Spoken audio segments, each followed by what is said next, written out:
Oi, sejam todos bem-vindos ao canal Amor, Luz, Espiritualidade.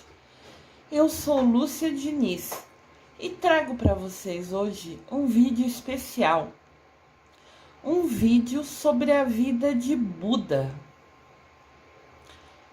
Hoje é dia 8 de abril, um dia especial, dia da iluminação de Buda. Então eu quis prestar uma homenagem a ele e compartilhar com vocês um pouquinho da história. Olha que imagem linda, que local abençoado.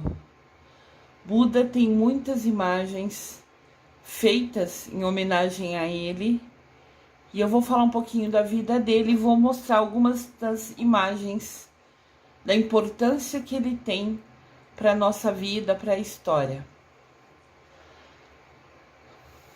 Buda, o mestre sábio. Buda, que em hindu quer dizer iluminado, foi o nome dado a Siddhartha Gautama, líder religioso que viveu na Índia, cuja bondade e sabedoria lhe valeram esse título. Ele é considerado pelos budistas o Supremo Buda, o fundador do budismo. Ele tem várias frases importantes e ao longo do vídeo eu vou trazer algumas para vocês conhecerem. A primeira delas: lembre-se dos 3 R's, o R e o S, né? Respeito por si próprio, respeito ao próximo e responsabilidade pelas suas próprias ações. Ele sempre falou frases que foram impactantes, que traziam uma mensagem importante para a nossa vida. Buda, que é Siddhartha Gautama, nasceu por volta do ano 563 a.C., na capital do reino de Sakya, na região montanhosa da Índia, que hoje faz parte do território do Nepal.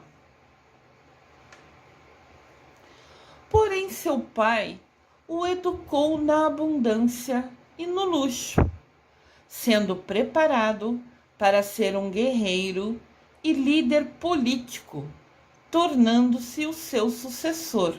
O pai dele queria preparar ele para ser o sucessor dele.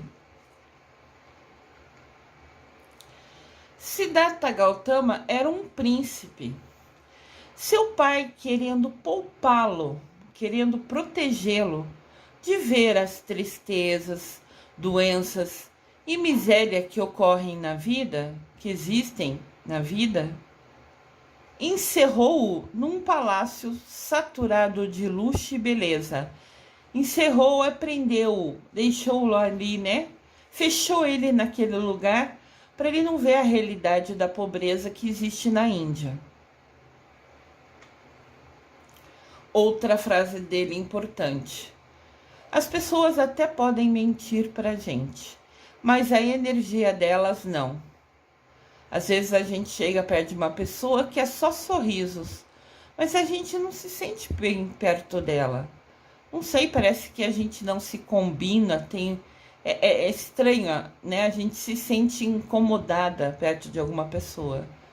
É sinal que a energia dela não está na mesma frequência que a gente não está na mesma sintonia, na mesma sinergia. Então, as pessoas podem ser só sorrisos, mentiras, mas se a gente tem a percepção que a pessoa não é legal, por algum motivo você não se sente bem próximo a ela, seria bom sair de perto, se puder, né, educadamente, se retirar. Aos 16 anos, o Siddhartha casou-se com a prima, Yasodhara. Teve um filho chamado Rahula pouco tempo depois, burlando, fugindo da vigilância do pai, né, da proteção do pai, saiu para passear lá no povoado.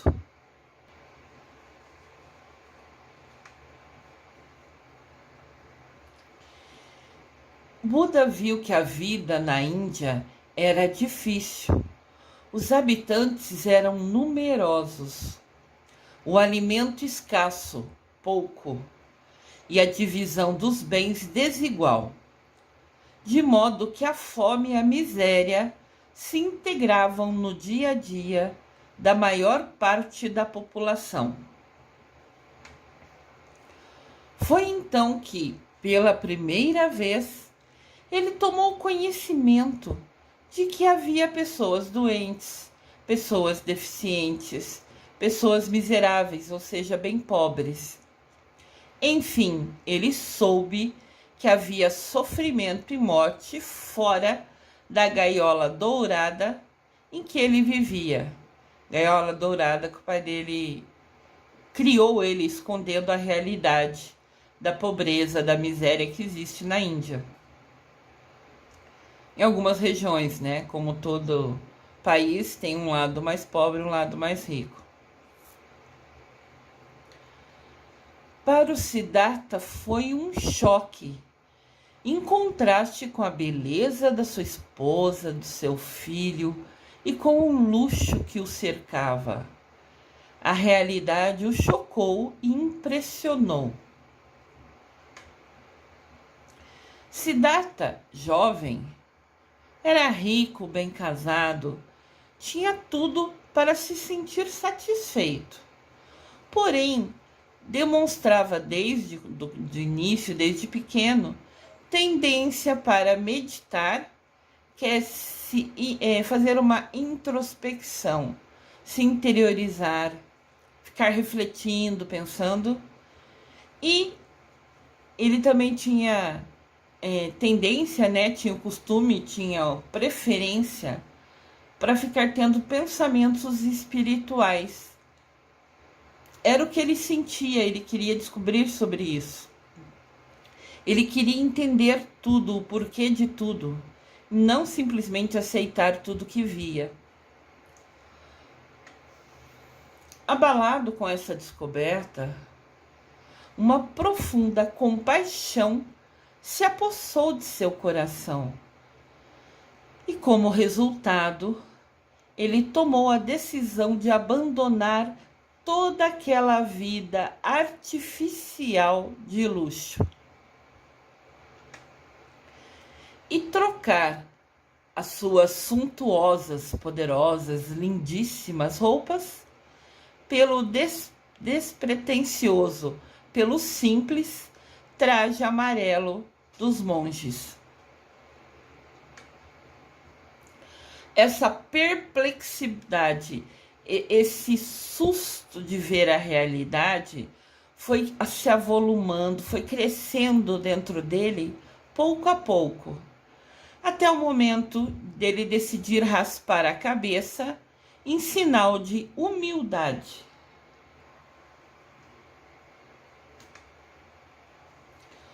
Buda afastou-se do palácio,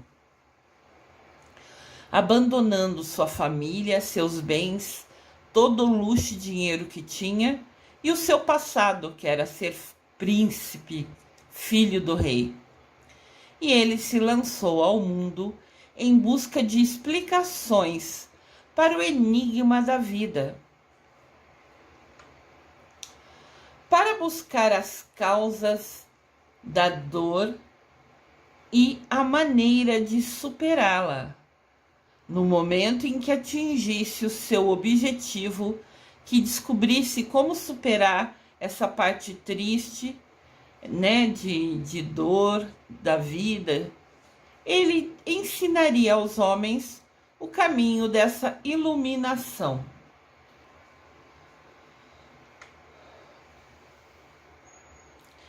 É você que precisa se esforçar.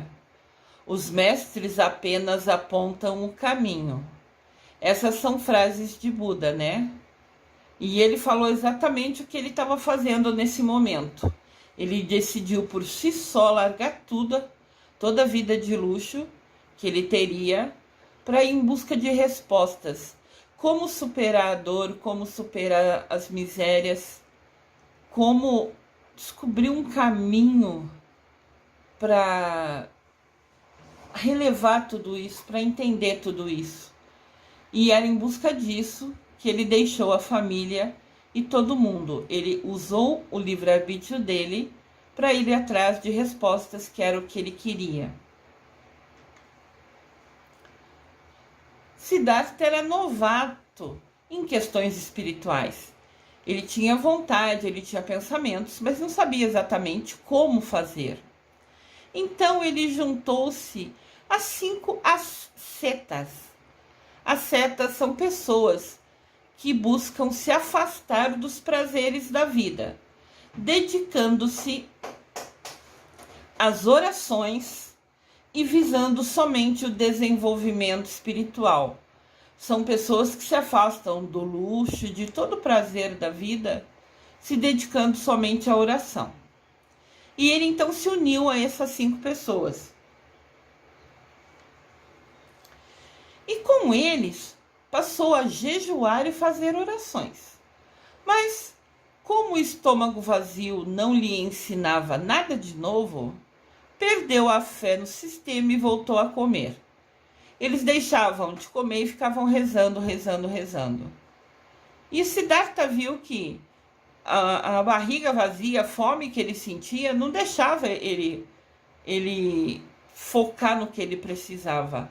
Além do mais, ele se dedicou a fazer isso por um tempo e não viu nenhuma mudança. Ele ficava com fome, mas na prática não tinha nenhum aprendizado.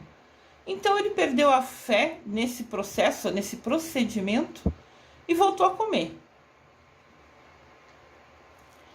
Quando ele decidiu comer, esses 5 místicos, né, era como considerado sacerdotes, né, monges, porque se isolavam de toda a riqueza e ficavam em oração, em jejum, né?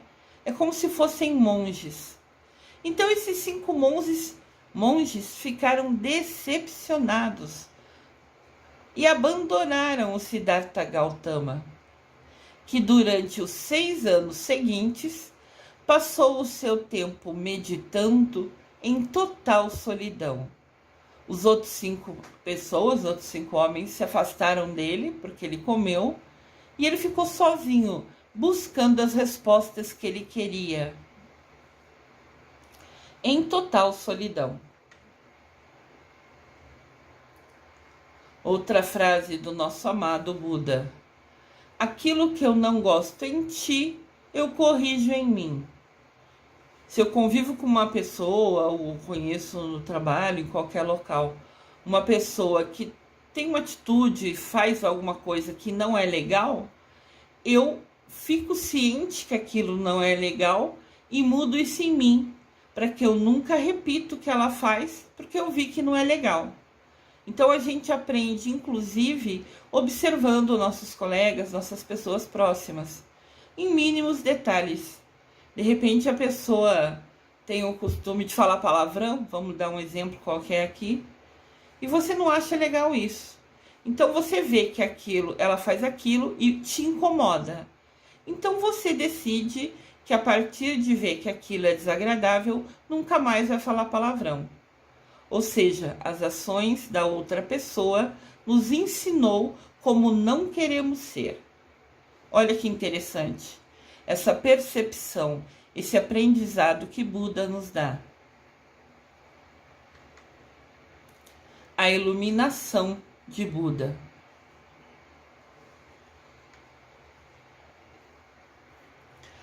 Conta a tradição, a história, que para meditar, Gautama sentava-se à sombra de uma grande figueira, que os hindus chamam de Bodhi.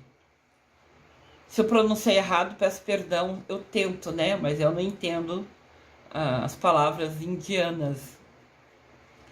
E essa árvore era para os hindus, até hoje para os hindus, considerada como uma árvore sagrada, e era onde o Siddhartha sentava para meditar. A árvore de bode, ou figueira de bode, é uma grande e antiga figueira sagrada da espécie do ficus. Ficus é uma planta, né? Localizada em Bodh Gaya, Bihar, na Índia. Olha que linda esta árvore. Era exatamente aqui, de fato, nessa árvore, que Siddhartha sentava para meditar. É uma árvore linda, frondosa, bonita. Eu imagino a energia que é sentar embaixo dela. Sempre que a gente está em contato com a natureza, a gente se sente com mais energia, com mais alegria. Podem reparar isso, podem testar isso. A natureza é uma fonte inesgotável de energia para a gente. E ele ficava de fato embaixo dessa figueira. Tanto que tem ali como se fosse um armário amarelo embaixo nela, que é o local que ele se sentava. Hoje tem um monumento, né, que as pessoas visitam para saber, ó, aqui é onde Buda meditava, né? Ficou um marco ali, um registro ali. Siddhartha Gautama, o líder espiritual, teria atingido a iluminação espiritual sentado embaixo daquela árvore, exatamente aquela árvore da imagem anterior. Em suas meditações, meditar é introspecção, é você fechar os olhos e silenciar a mente e se conectar em emoções, em sentimento. É você parar para pensar, para refletir. Quando Siddhartha resolveu se interiorizar para refletir, e em busca das respostas de como superar a dor, a tristeza, a fome,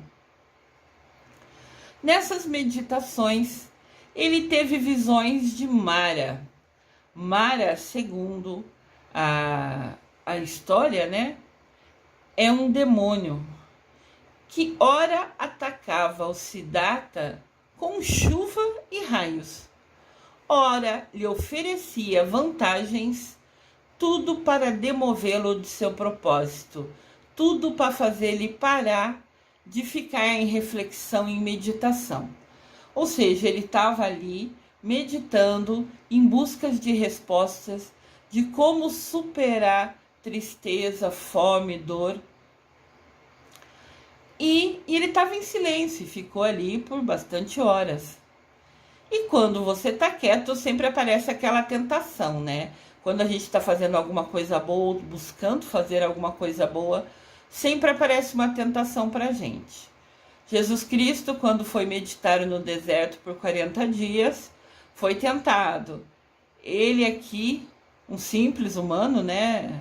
Buda não era filho de Deus, não era igual a Jesus Cristo, assim, em bênçãos, né?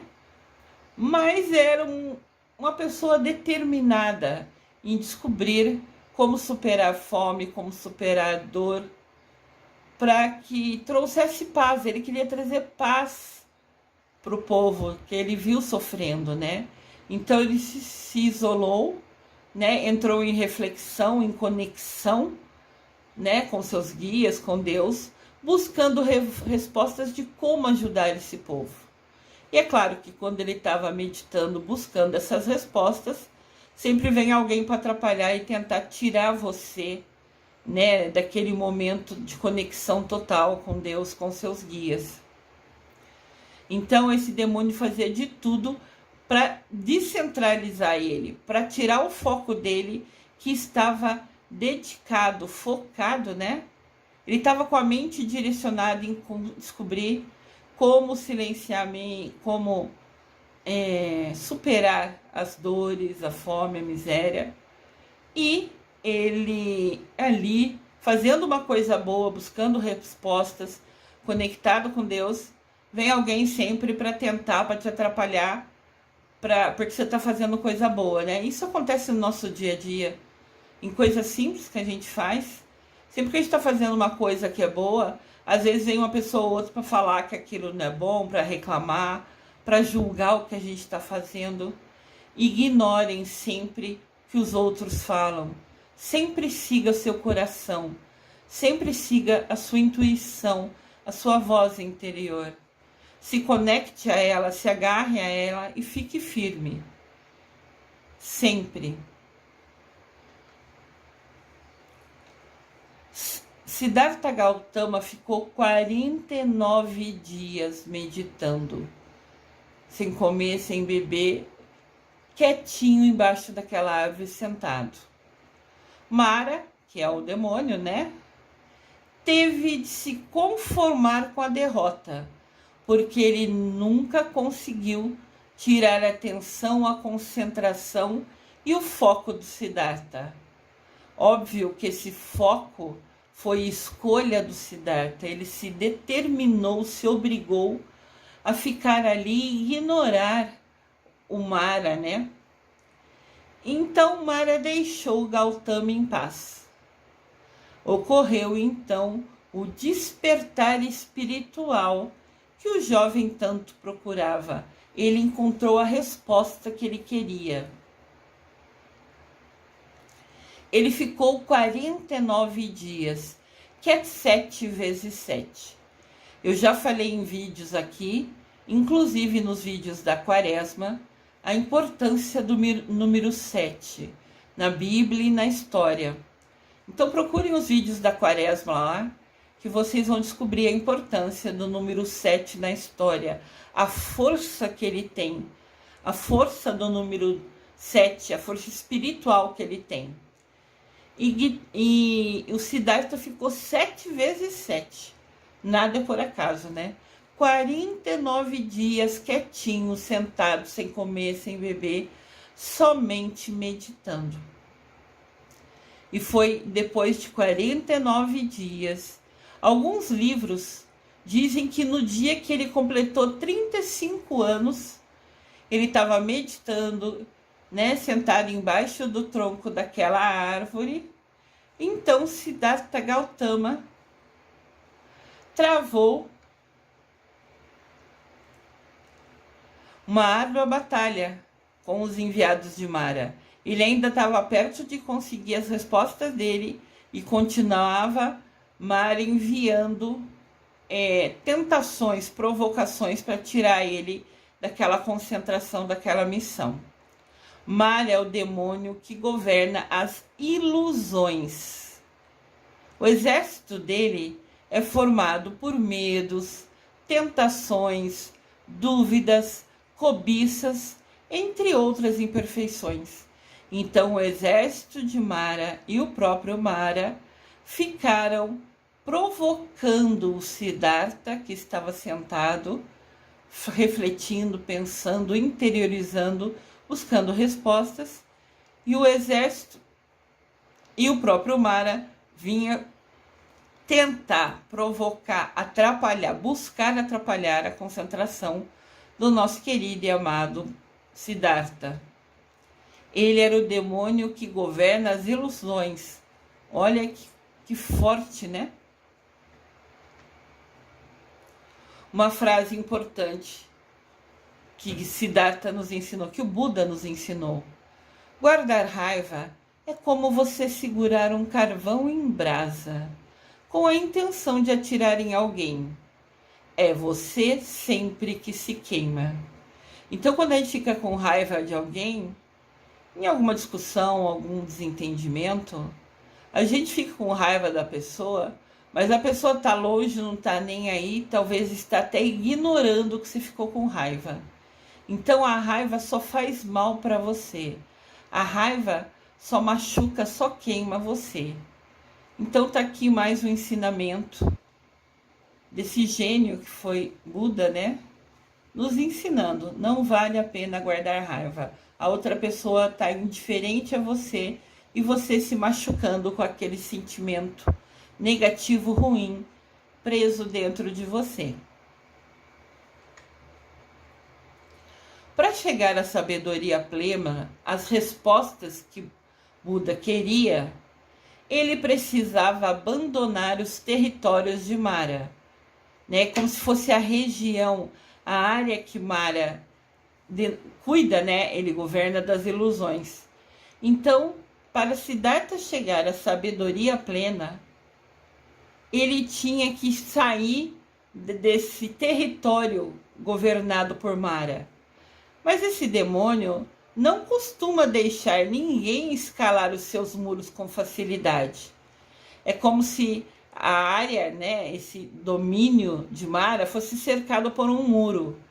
E ele não ia ficar vendo alguém pular o muro e sair dos domínios dele de braço cruzado.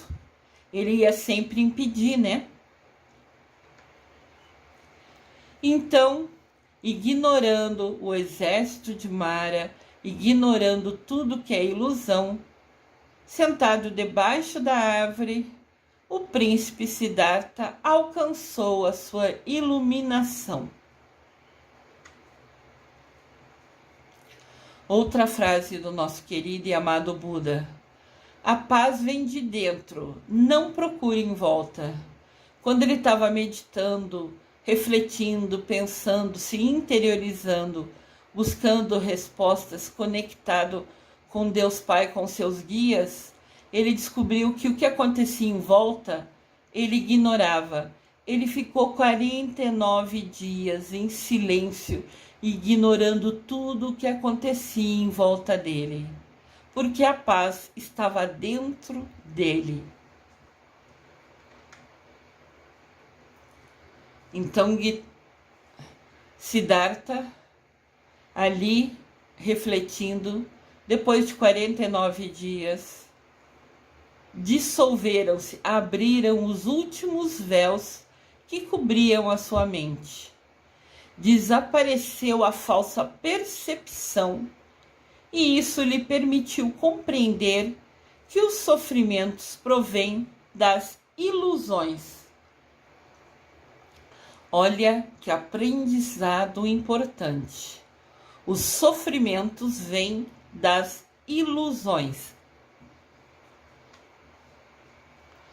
Iluminado por um novo entendimento de todas as coisas da vida, ele foi para a cidade de Benares, à margem do rio Ganges, a fim de transmitir o que lhe acontecera.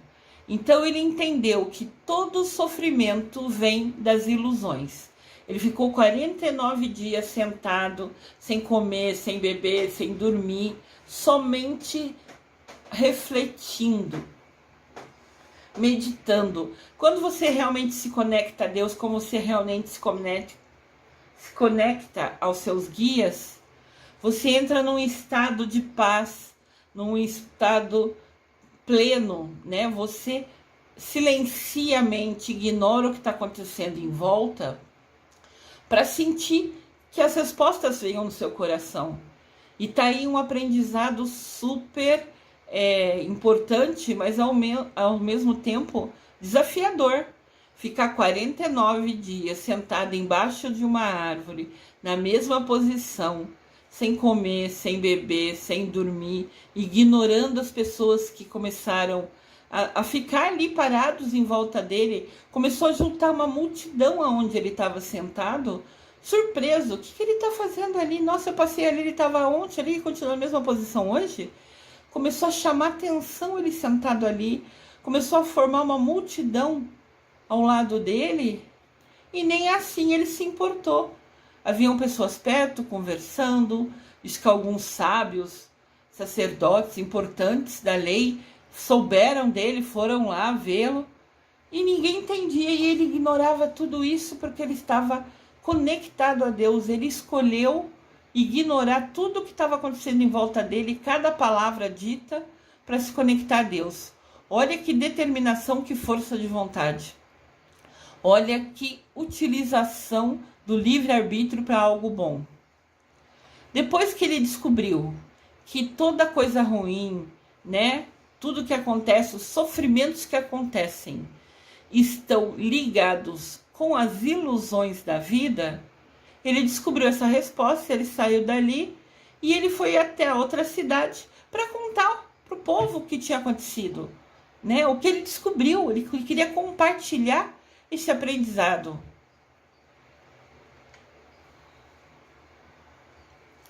Outra frase do Buda: as palavras têm o poder de ferir e de sarar. Quando elas são boas, têm o poder de mudar o mundo. Então ele sempre falou: pensem antes de falar. Não falem sem pensar. Porque às vezes você fala uma coisa que para você é simples, mas a outra pessoa fica magoado, fica triste com o que você falou. Então, se calem e pensem antes de falar. Porque vocês podem, pensando antes, deixar de ferir o seu próximo e falar palavras que acalmem ele, que tragam paz, que tragam um acalento, um carinho a ele, uma palavra, uma atenção. Em algum momento até difícil que ele esteja passando. A palavra tem poder. Pense antes de falar. Então Gautama estava lá na outra cidade, querendo contar o que ele tinha vivido, o que ele tinha experienciado, né? O que aconteceu com ele. Mas no começo ele encontrou descrença e desconfiança. Ninguém acreditava nele. Ele ficou 49 dias sentado embaixo de uma árvore, ignorando a população que ficou em volta de você. Imagina, quem conseguiria esse tal foco, essa tal concentração? Mas ele confirmava e afirmava, mas o objetivo dele não era fazer propaganda dele mesmo. O objetivo dele nunca foi falar, olha como eu sou bom. Nunca foi se mostrar ou se achar melhor que ninguém. Ele queria compartilhar o conhecimento que todo sofrimento vem das ilusões. E todo mundo no começo desconfiou e ignorou ele. Com o passar do tempo, pouco a pouco, algumas pessoas começaram a ouvir o que ele dizia e achar aquilo importante, entender que aquilo era um aprendizado, era uma lição. Daí ele começou a ter alguns seguidores. E esses seguidores começaram a reverenciar, a seguir ele, a ter ele como referência, né? E segui-lo através do dom que ele recebeu, da oportunidade, da bênção que ele recebeu. Essa resposta, que os sofrimentos vêm das ilusões, foi dado a ele por Deus, né? Foi uma iluminação. Então, pouco a pouco, as pessoas começaram a confiar nele, ver que ele tinha um dom especial, essa conexão, e que ele ia ensinar como fazer, como aprender a ignorar essas ilusões, como aprender a acalmar a mente, né? E fugir da fome, fugir da tristeza, como assim relevar isso para viver em paz. Então, esse presente que ele recebeu, essa informação, essa iluminação, as pessoas começaram a chamá-lo de Buda. Buda significa iluminado. Então, o príncipe Siddhartha Gautama, depois de receber a informação importante, a resposta que ele queria, ele se tornou Buda, quem foi iluminado por Deus com as respostas. Aqui você pode ver uma imagem de Buda, já com alguns seguidores, né? Foi falado lá na frente que ele tirou as roupas poderosas, né, chiques do palácio, vestiu a roupa amarela de monge e ela se tornou a sua roupa diária. E aqui ele já tem alguns seguidores, algumas pessoas que estão ao lado dele, ouvindo e querendo aprender com ele. Os monges, quem usa essa roupa amarela, né, que se consagram, que direcionam a sua vida para o cumprimento integral das normas budistas, pautam sua vida, baseiam sua vida por um desprendimento total. Quem escolhe seguir o budismo como um monge de fato, né? Como um padre faz na religião católica, no budismo quem segue, quem se torna um instrutor, um guia, né? Tem apenas a roupa que veste e um rosário na sua mão, um terço, né? E depende da caridade alheia. Só come se tiver doação. Essa é a vida de um monge budista, de quem de fato se torna monge e escolhe usar a sua vida, o seu livre-arbítrio, para aprender e estudar o budismo. Então, como alguns falaram, alguns livros nos falam, Siddhartha teve essa iluminação, que todo sofrimento vem das ilusões, né? Depois de 49 dias isolado, na sua mente, meditando, refletindo, ele descobriu, ele teve essa iluminação com 35 anos. Depois, durante 45 anos da sua vida, ele pregou essa doutrina, ele compartilhou esse ensinamento. Ele andava por todas as regiões da Índia e também afirmava uma regra que ele falava que era a regra de ouro. Tudo que somos é resultado do que pensamos. Tudo que somos é resultado do que pensamos. Tudo o que somos é resultado do que pensamos. Olha que frase importante. Essa foi a regra de ouro de Buda. Esse foi o maior ensinamento que ele nos deixou. Se a gente acreditar que a gente é capaz de fazer alguma coisa, nós vamos conseguir fazer. Se a gente acreditar que é capaz de superar um desafio, nós vamos superar esse desafio. O que a gente acredita, a gente realiza. Agora, se a gente se sentir inferior, reclamar das coisas, reclamar do nosso corpo, reclamar das coisas que a gente tem, a gente vai estar atraindo essas coisas pra gente. Então, a regra de ouro de Buda, que passou 45 anos da sua vida andando, contando essa história, compartilhando esse conhecimento por todas as regiões da Índia. Tudo o que somos é resultado do que a gente pensa, do que a gente acredita. Uma outra frase importante de Buda: não permita que o comportamento dos outros tire a sua paz. A paz vem de dentro de você mesmo. Não procure ela à sua volta.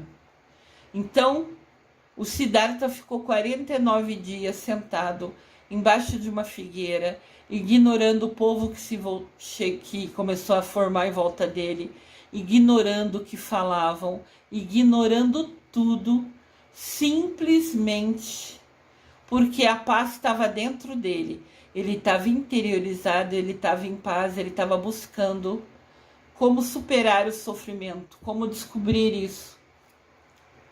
Então, a paz está dentro da gente. A gente tem que ignorar tudo que está externo a gente, do lado de fora. Comentários, pessoas, ações, atitudes. E focar no nosso coração, na nossa conexão com Deus. Aos 80 anos, Buda ainda realizava peregrinações. Ele continuava andando pelo país e sempre era acolhido com veneração por vários povos e cidades. Lembrando que ele decidiu virar monge Então, ele não tinha dinheiro para comida, ele não tinha dinheiro para nada. Ele tinha a veste dele, o aprendizado que ele descobriu, que ele foi iluminado, que ele levava, compartilhando com as pessoas, e o terço dele na mão. Para ele dormir, para ele ter um teto, para ele ter uma comida, ele precisava de doação, né? De alguém acolher ele. E até os 80 anos, ele conseguiu todo santo dia ter comida e ter teto, né? Um local para dormir naquele dia, naquela noite. Sempre foi bem acolhido e venerado e respeitado por vários povos e cidades. Todo mundo querendo aprender com a iluminação que Buda teve. Após banhar-se pela última vez no rio Kakita, dirigiu-se ao bosque Kusinagara, hoje é Cássia, na Índia, onde ele morreu serenamente no dia 15 de fevereiro de 483 a.C. Então, ele foi iluminado aos 35 anos, ficou 45 anos da sua vida andando pelo país, contando o que ele aprendeu, compartilhando toda a informação. Foi respeitado, foi venerado, foi acolhido, sempre teve um lugar para dormir, sempre teve, né? Ele ia andando, então conseguia lugar para dormir na casa de um hoje, na casa de outro amanhã, sempre conseguia comer na casa de um, na casa de outro, nunca lhe faltou nada nessas peregrinações, nesse levar o aprendizado, o ensinamento dele para quem queria ouvi-lo. E morreu serenamente com 80 anos. Na Ásia, o nascimento de Buda é comemorado no dia 8 de abril. Por isso que hoje, 8 de abril, eu trago para vocês esse vídeo especial falando da importância de Buda, no exemplo que ele é. Aqui está Buda. Buda é um dos mestres ascensionados, é um dos mestres de luz que nos guia, que nos ilumina, que nos protege quando usamos nosso livre-arbítrio e pedimos a ajuda dele. Buda foi o primeiro ser da Terra a ascensionar. Quem ascensionou antes foi Mamãe Maria, São José, Jesus Cristo, que subiram aos céus.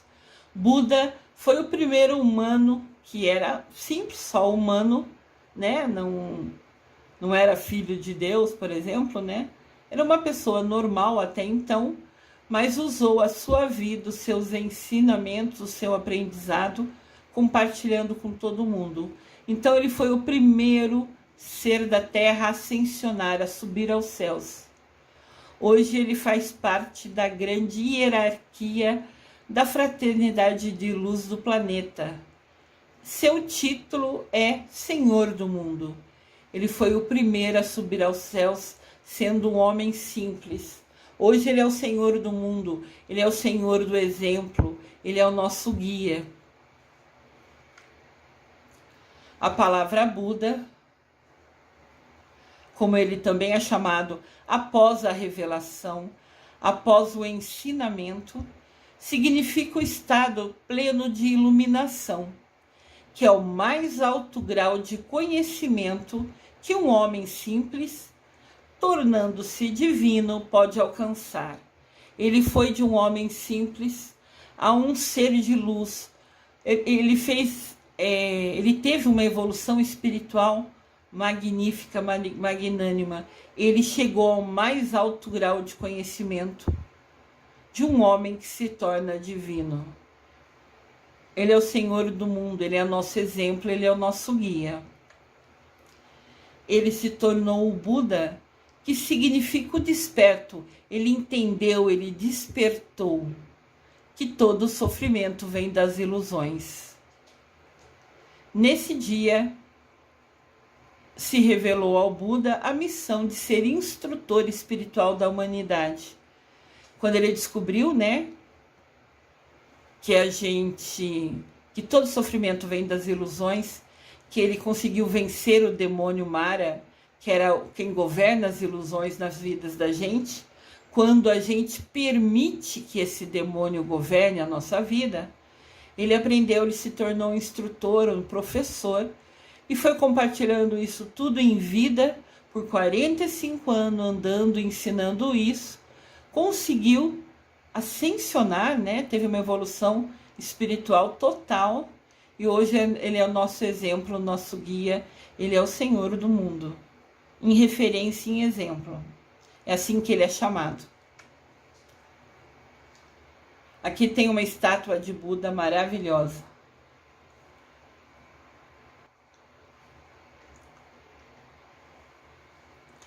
O budismo é uma religião, é a religião de Buda, né? É original na Índia, mas foi adotado há centenas de anos por diversos países da Ásia, incluindo o Japão. A Ásia, a Tailândia, a China, toda essa região do país, do mundo, que é chamado Oriente, né? Ásia, Tailândia, China são o Oriente. Essas regiões também acolheram a religião de Buda, mesmo eles não sendo da Índia, eles se identificaram com o aprendizado que receberam de Buda, né? Com o que leram e descobriram de Buda, e resolveram seguir essa religião. Exemplos de algumas estátuas de Buda pelo mundo. Importante falar, nós aqui temos religião, cada um tem a sua religião, todas as religiões nos levam a Deus, todas têm a mesma importância. Todos nós somos filhos de Deus, Pai e de Mamãe Maria.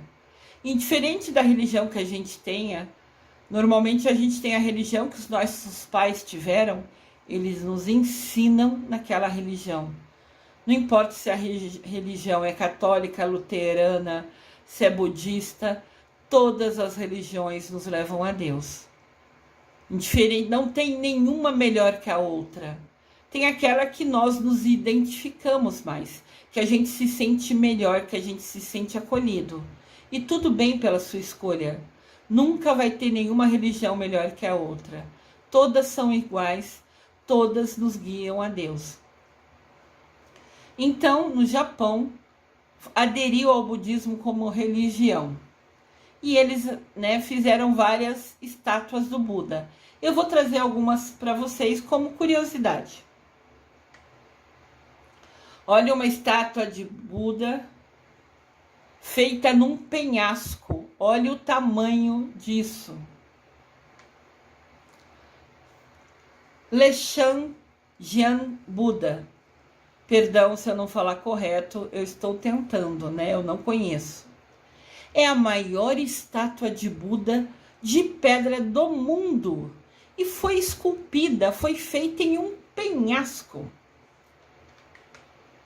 Olha essa estátua, pessoal. Olha os detalhes. Você vê o rosto, o nariz, as mãos, os pés. Abriram a montanha para desenhar Buda. Olha que coisa linda.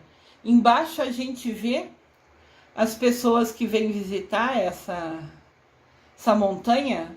São pequenininho, parece uma formiguinha embaixo, perto do tamanho dessa estátua maravilhosa. Eu fico pensando a energia nesse local, né? E sempre o budismo traz muito perto dele, né, natureza.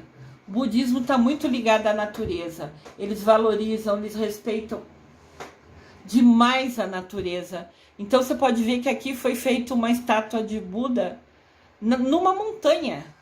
Sempre vai ter verde, normalmente tem verde, tem floresta, tem natureza perto de tudo que é do budismo.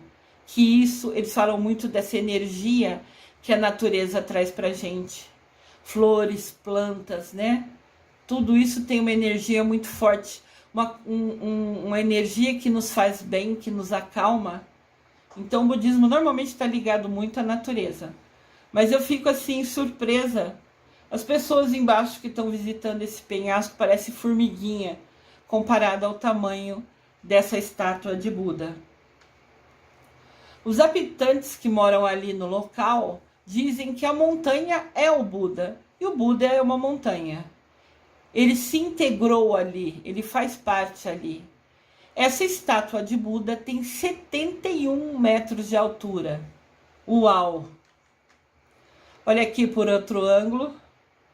A gente pode ver. Eu fico tentando melhorar a imagem para ficar visível para vocês. O tamanho da estátua e o tamanho das pessoas ali pequenininho embaixo. Como parece realmente formiguinha, né?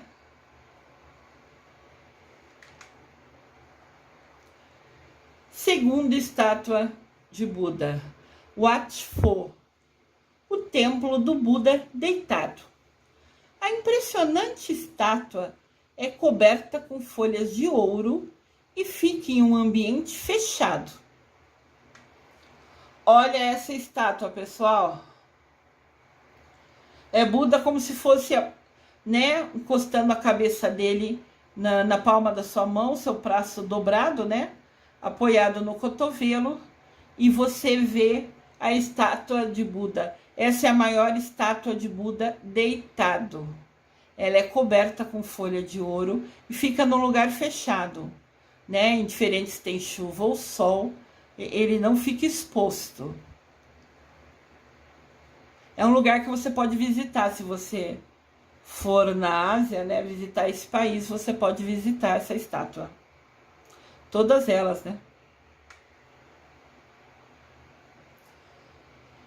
Essa estátua dele deitada tem nada menos que 46 metros de comprimento e 15 metros de altura. Então, se a gente ficar pertinho dele, ele vai ter 15 metros para cima. A gente vai ter que olhar para cima para ver Buda inteiro. Uma curiosidade importante. Quando você visitar esse local, se você escolher ir visitar esse local, é proibido entrar de calçado no local. Você tem que entrar descalço, porque esse lugar é considerado sagrado. Mas tem 46 metros de comprimento, como se fosse da cabeça aos pés dele, e 15 metros de altura. Imensa estátua. Terceira estátua, Wat Mong.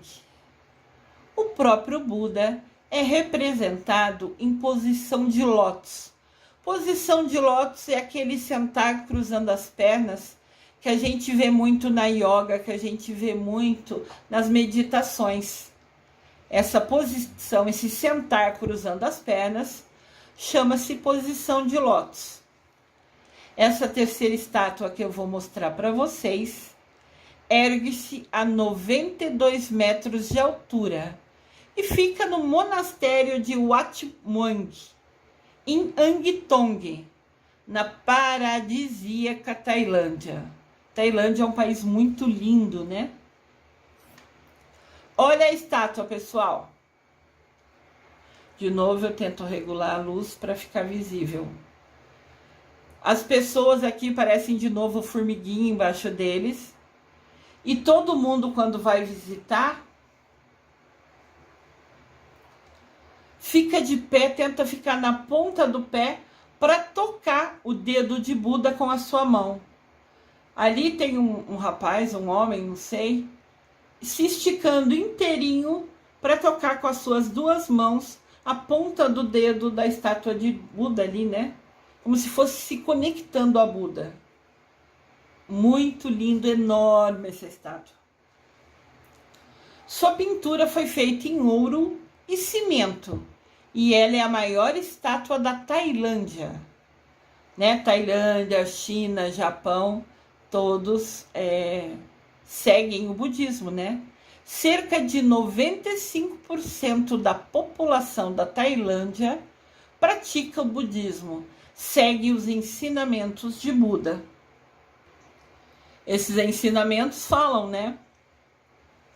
que o nosso sofrimento vem das ilusões, falam da regra de ouro, que nós somos tudo o que pensamos, o que a gente pensa que é capaz, a gente consegue realizar. Todas essas frases que eu fui falando ao longo dos vídeos, tudo isso são instruções, né, aprendizados, ensinamentos do budismo. Aqui tem a mesma estátua por um ângulo diferente, de frente, né? Aquela anterior a gente viu mais pertinho, como se fosse um zoom, onde a gente viu até uma pessoa tocando na pontinha do dedo dele.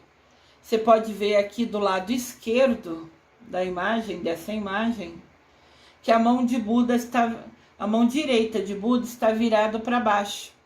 Então, naquela imagem anterior, as pessoas formam fila para tocar a mão dela na estátua de Buda, para receber a energia de Buda, a bênção de Buda. Aqui a gente tem uma visão da estátua afastado. Lembra que eu falei para vocês, o budismo está muito ligado à natureza. Sempre vai ter jardins, flores, perto das estátuas de Buda. Quarta estátua de Buda, o Templo da Primavera. Situado no condado de Lushan, na China. Essa estátua foi finalizada em 2008. Levou 18 anos para ser construída. Olha o tamanho dessa estátua. Aqui está uma visão geral, né? Você pode ver que tem tipo templos embaixo, tem de novo a natureza em volta e tem o Buda enorme lá em cima. A obra é considerada a maior estátua do mundo, com 128 metros de altura. Porém, se desconsiderar a flor de lótus, uma flor que está embaixo dos pés de Buda, ela ainda soma 108 metros. Aqui tem uma imagem mais próxima. De novo, eu fico tentando melhorar a iluminação para vocês visualizarem. Tem uma rampa que você caminha e essa rampa é visitada por milhões de pessoas ao longo do ano que vão ver Buda. Embaixo dele, nos pés dele, tem como se fosse uma flor de lótus, né? Parece que vocês veem uma coisa redonda nos pés dele, essa flor.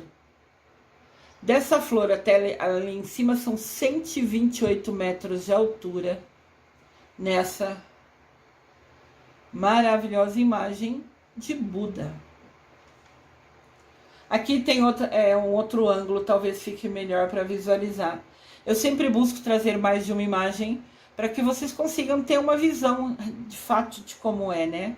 De novo, a imagem maravilhosa lá em cima, a rampa de acesso. Essa rampa é bem íngreme, né? Uma subida forte para chegar até lá em cima. E de novo, como todos os ensinamentos do budismo, muito verde natureza em volta. Muito linda, né? E a última estátua que eu trago para vocês, o grande Buda de Ibiraçu. É uma estátua de Buda localizada no Mosteiro Zen, em Ibiraçu, no Espírito Santo, Brasil. Olha que legal! Uma estátua de Buda no Brasil, no Espírito Santo, no estado do Espírito Santo. Olha essa estátua, pessoal. Tá vendo as pessoas embaixo, pequenininha?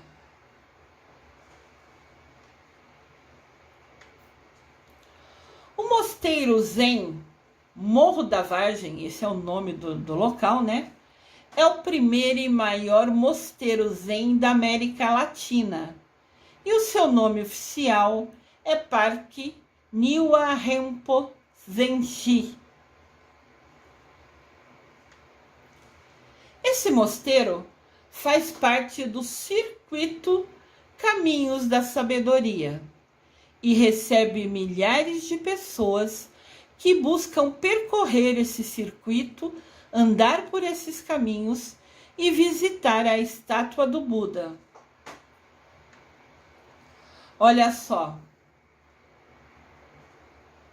Aqui tem uma pessoa, eu não sei quem é, eu peguei essa foto na internet, subindo, andando por esse caminho, e ao fundo lá no canto direito, você vê a estátua de Buda.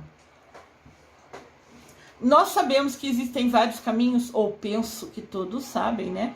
Que existem vários caminhos, que existem muitos, tem aquele caminho,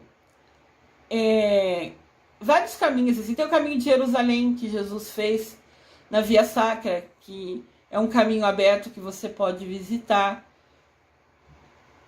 Então tem assim várias opções de lugar para você ir quando você quer meditar, refletir. Esse caminho de Buda diz que nos ensina sabedoria.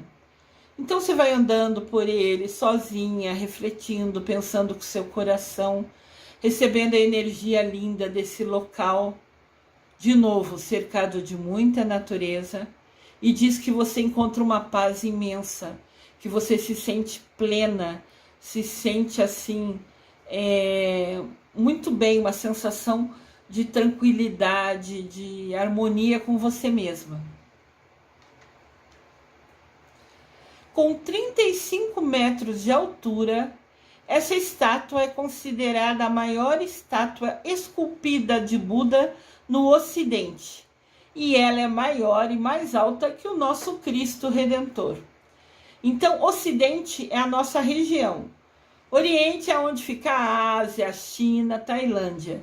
E aqui é onde fica o Brasil, a Argentina, esse lado de cá, né, do nosso mundo.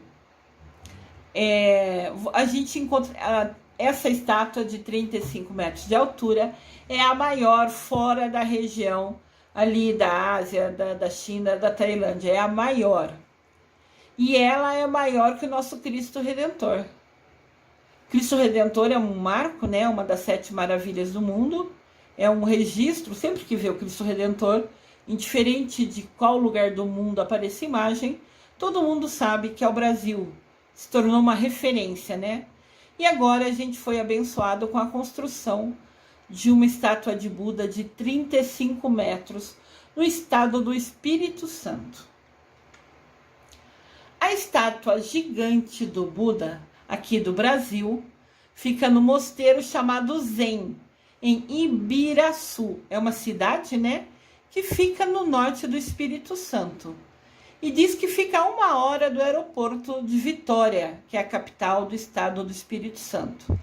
Então você pega um avião até Vitória, que é a capital do Espírito Santo, e daí pega um carro e em 1 hora você está nesse lugar lindo, que tem esse caminho de iluminação, que tem esse caminho, essa conexão, essa proximidade com Buda, que é o Senhor do mundo, que é o nosso exemplo de luz, de guia, de dedicação, né?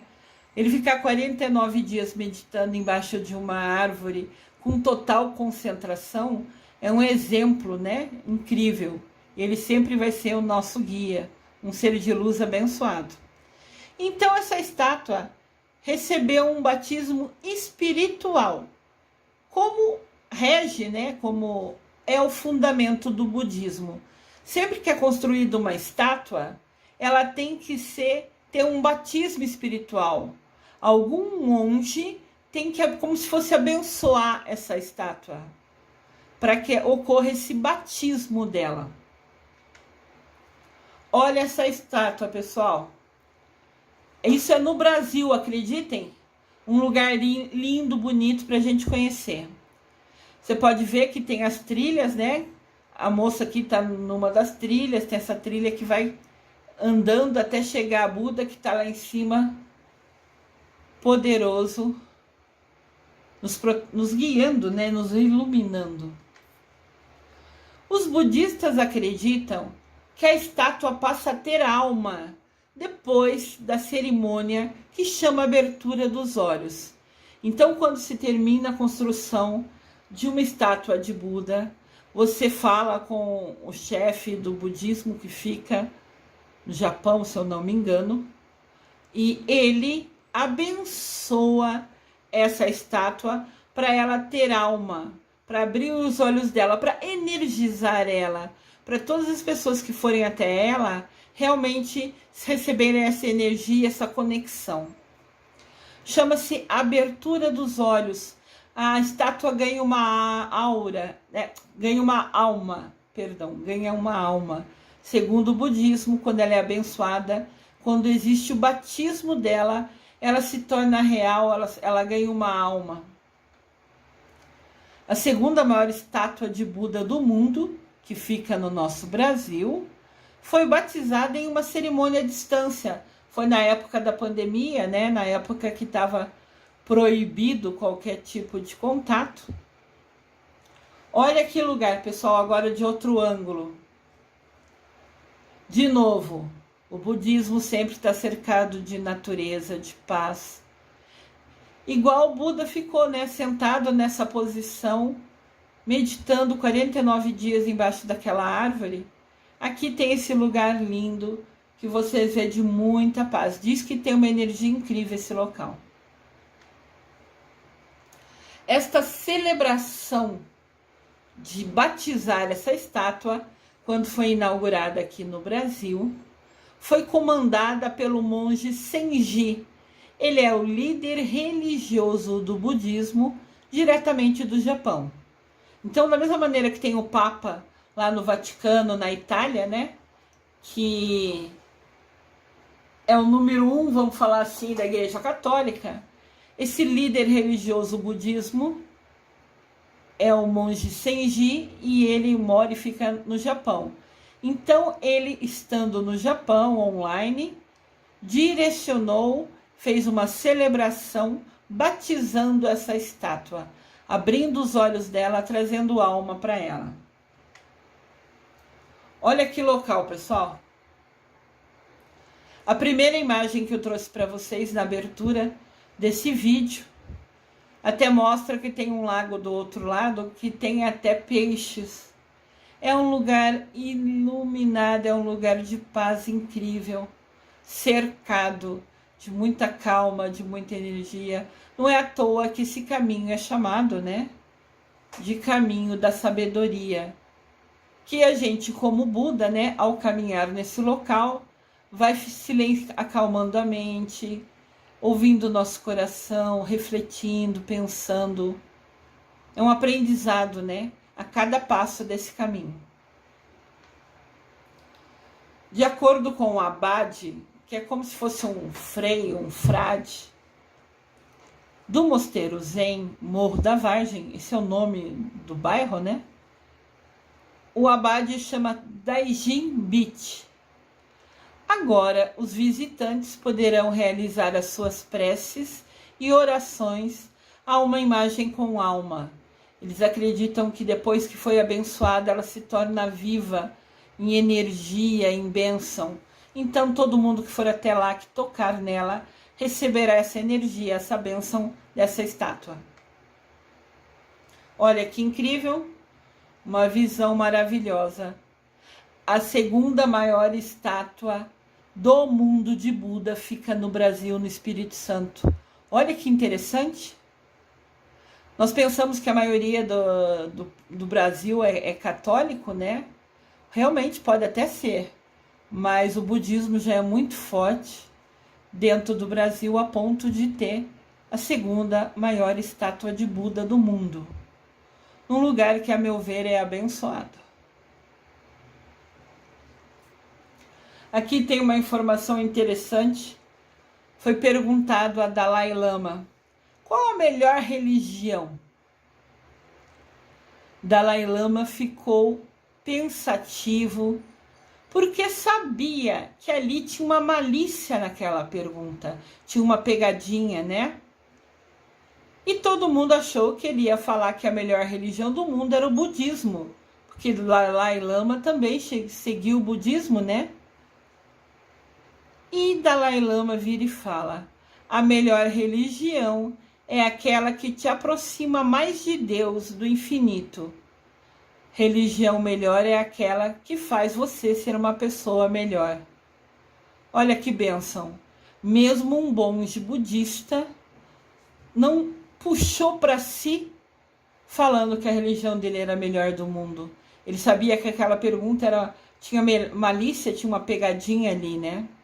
Ele falou que indiferente de qualquer religião que nós tenhamos, o que importa é que a gente escolha uma que a gente se identifique e que ela nos traga ensinamento que nos tornem pessoas melhores.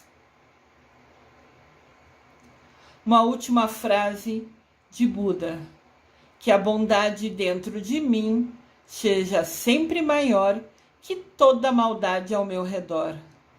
Olha que frase forte para a gente pensar.